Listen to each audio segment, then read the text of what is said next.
The the cool thing about this too is it also separates the on the match description. It also tells you what each chapter is titled. So right after this, I have Drew Carey arrives at the arena. So there's that little, you see the event more often than I have, but there's that little vignette of Drew coming into the arena and I think being welcomed by Vince and Trish, is it not? Triple H first he bumps into. Okay.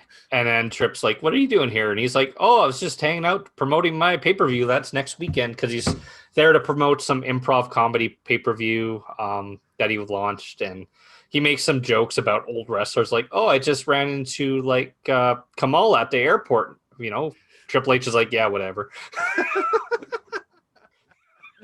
Yeah.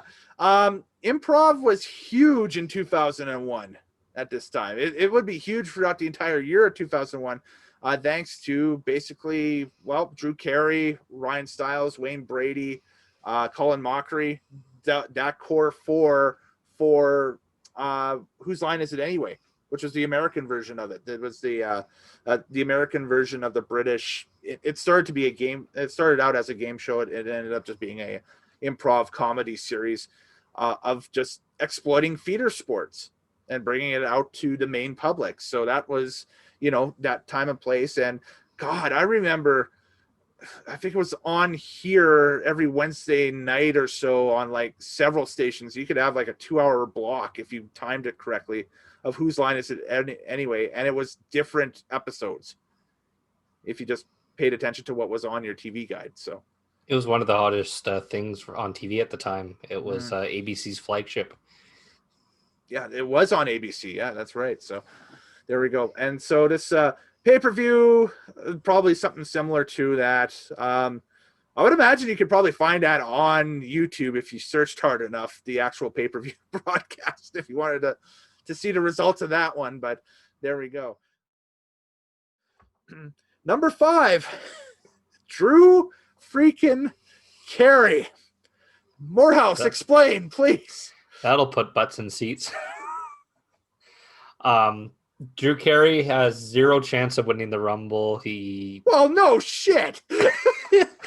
His career would go on. He would, he wouldn't be in the wrestling circle, but he'd definitely be on TV, and he'd become the major host of The Price is Right for the next 1,000 years. That's right. Living on in syndication. And Drew Carey's show to this day, even though it was shot again 20 plus years ago, lives on in syndication. Whose Line Is It Anyway? Lives on in syndication. So do you think Drew Carey boosted this pay-per-view's prestige at all? Did it bolster the prestige? I don't think so. I think that if anything, you look at it 20 years removed from it, it's like, wow, that's something that just to me seems strange. It's a weird pairing. So on the Art Donovan scale, he'd be closer to Art Donovan? Not right at the top of the Art Donovan scale, but I would put him, if we're going to rank him between... Because on celebrity scale, I'd put it like we'd have Floyd Mayweather and Art Donovan. Okay, because I was wondering what the 2 bookends would be on there. Or Mickey Rourke and Art Donovan, yeah. Okay, yeah. See, I wouldn't even rank Mickey Rourke as high as Floyd, though. Floyd is near the top. Mike Tyson near the top. Yeah. Art Donovan, very bottom. Very bottom? I'd put Drew in the middle. I'd put him in the middle, probably with... I'm getting a WrestleMania 7 vibe with him. Like with, the dearly departed Alex Trebek and Regis Philbin. Yeah. That group. Basically. Yep. Just a weird cameo. He did get a Hall of Fame nod after this whole event for some reason. He is in the Hall of Fame, isn't he? Based on this one appearance. He never appeared ever again. Man, my head hurts. Yeah, they have to...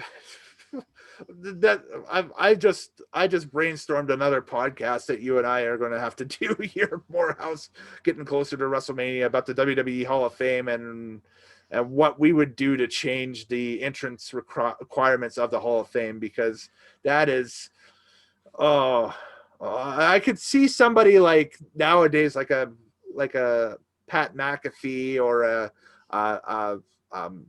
even somebody along the lines of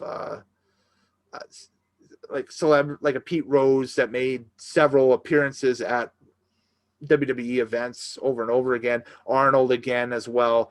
I think even Bob Barker had more of a fun appearance on Yep. WWE than Drew Carey did. Oh yeah, yeah, and get them in. But Drew Carey is in the Hall of Fame just because of a weird standoff that he had with, not even a standoff, but he just watched both Hardys kind of dump each other out of the corner of the ring, and then crapped his pants when Kane comes out at number 6. Which, spoiler alert, Kane comes out at number 6 right after. But while we're talking, I want to see that pay-per-view buy for Drew Carey. See if that helped him at all. That would be the rub, I would think. I don't think it would help out the WWE. I think it probably greatly helped Drew's pay-per-view that he had the week after, the Improvaganza or whatever it was. No, Improvaganza was something else. Okay. Humor People. I'll just find here. I thought that was the name of the pay-per-view. Was Humor People, the Drew Carey special. Well, while we are waiting on that, I will say that obviously both myself and Moorhouse think that Drew Carey had no chance of main eventing WrestleMania X7, if that was safe to say. So Improv All Stars. Improv All Stars, okay.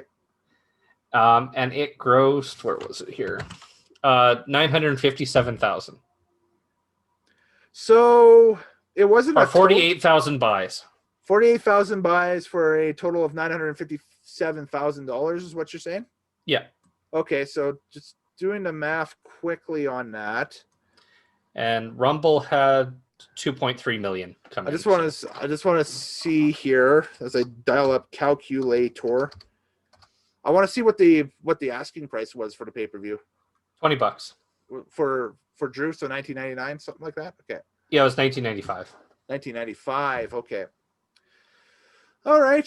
Well. Yeah, Rumble killed it. Rumble got 2.6 million. So. As it would. I'm sorry. Improv, feeder sports, and wrestling in 2001. There's no contest. I mean, we were doing feeder sports in high school drama at the time, and we were doing it probably as good, if not better, than the guys on TV. But the thing is that that's all in the eye of the audience member at that point. Pro wrestling was still drawing huge in 2001. I mean, this is the downward slide of the curve, but yeah, so it was definitely they probably brought him in for mutual whatever, but yeah, I don't. Yeah. Hall of Fame Drew Carey. Anyway, moving on.